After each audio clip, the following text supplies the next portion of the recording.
Donc ces trajectoires développementales, elles nous disent quoi aujourd'hui? Même s'il faut les prendre avec prudence parce que ce sont des moyennes et que rapportées à l'échelle individuelle, les choses peuvent être excessivement effectivement donc modulables et influençables.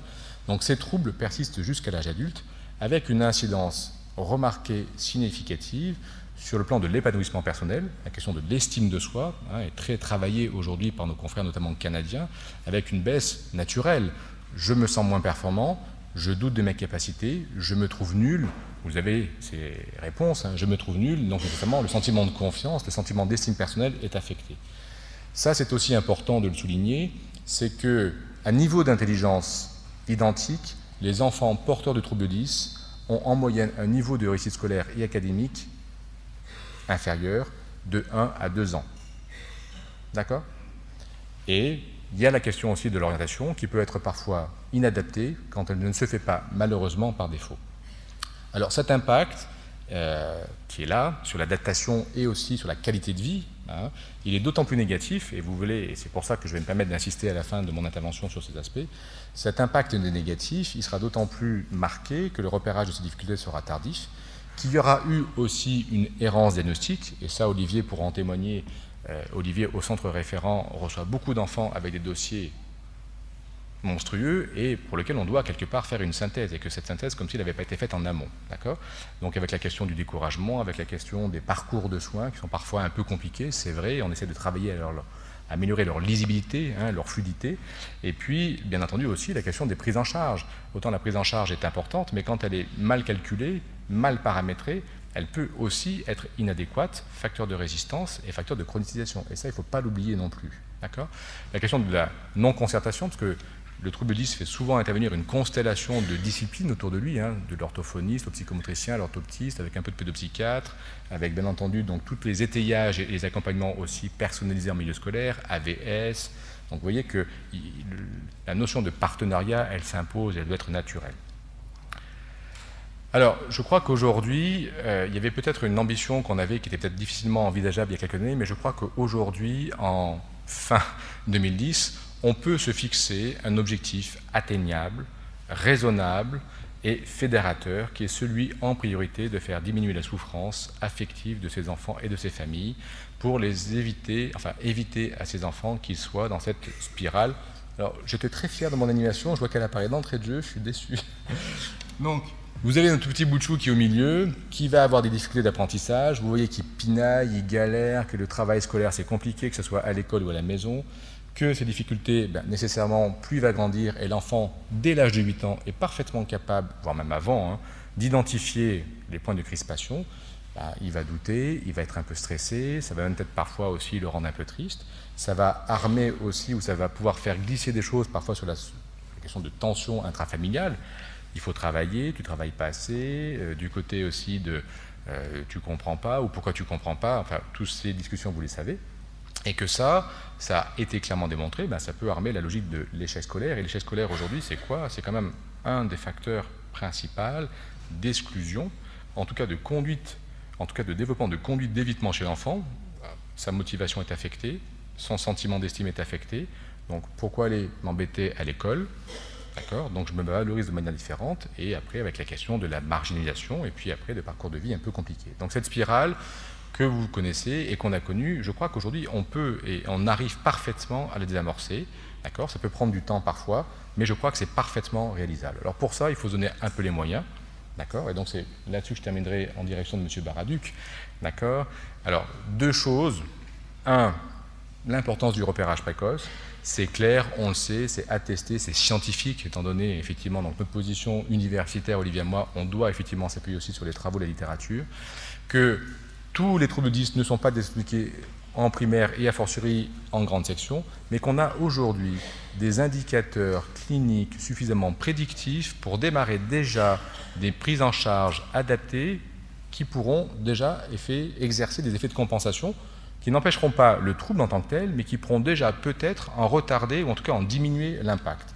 Et que ces effets de repérage, il faut pouvoir les faire porter, bien entendu, donc, aux enseignants, mais aussi aux médecins scolaires, aux infirmières scolaires, au personnel de crèche. Vous voyez qu'il y a une belle faute d'orthographe, ça doit être une attention donc, qui m'a guetté en fin de journée.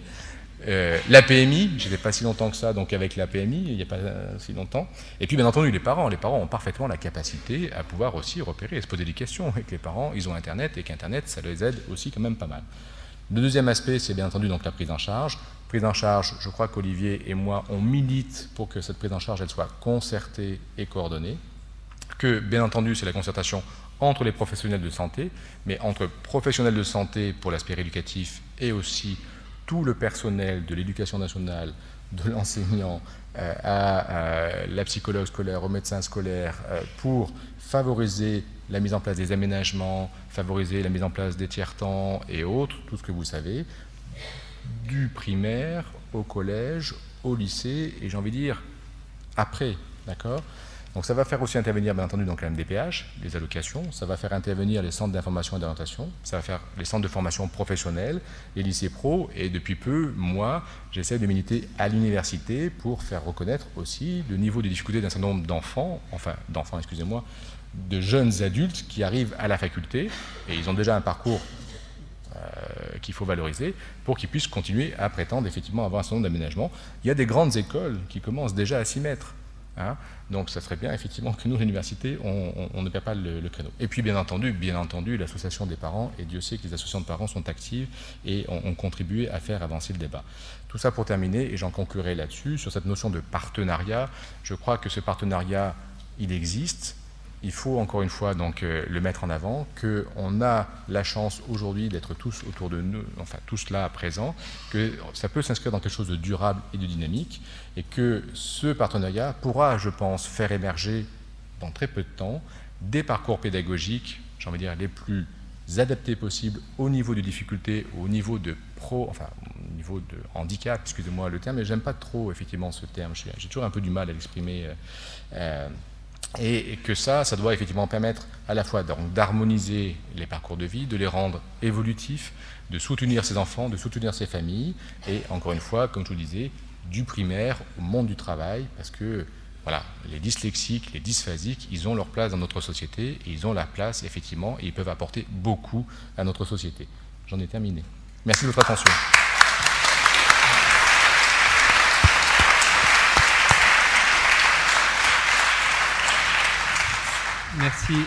Merci Pierre pour cette intervention remarquable qui lance le débat. Tu as tenu le temps, 19 minutes, il me reste 1 minute pour faire le lien. Tu as tendu la main vers Michel Petit et vers l'Éducation nationale, donc je pense qu'on va pouvoir poursuivre la réflexion. Je rajouterai juste 2 choses, tu as dit des chiffres qui étaient très forts. 20% d'enfants à besoins spécifiques. Vous savez qu'il naît chaque année 770 000 enfants.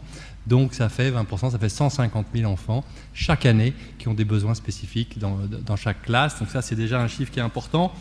La spirale, oui, j'ai oublié de vous dire, avec Pierre, on a appris tout ça ensemble. Là, c'est un ami de 20 ans. On a fait un DEA en 94 sur la neuropsychologie. Et je peux vous dire qu'à l'époque, on était considérés, nous, les pédopsychiatres, comme des extraterrestres de s'intéresser à la neuropsychologie.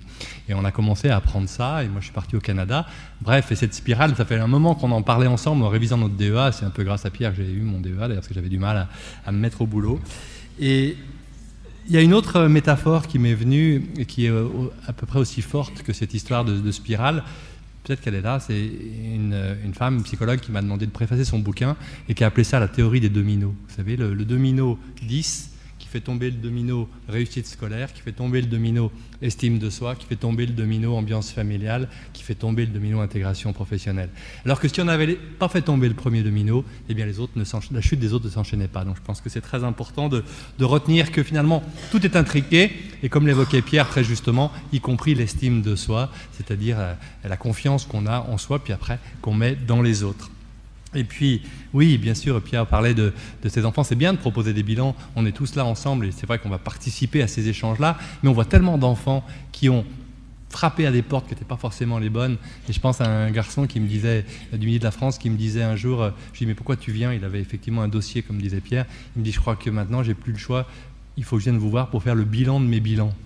Il faut le faire quand même. C'est-à-dire qu'il se rend compte qu'il est allé essayer plein de choses et puis que personne n'a fait vraiment la synthèse. Donc voilà, merci en tout cas pour cette introduction et pour avoir respecté le temps. Donc je laisse la parole à Michel Petit, qui est inspecteur de l'éducation nationale, qui est conseiller du recteur et qui va nous évoquer un peu, lui, sa façon de voir, peut-être sur le plan aussi politique, C'est laquelle, Michel? C'est celle-là?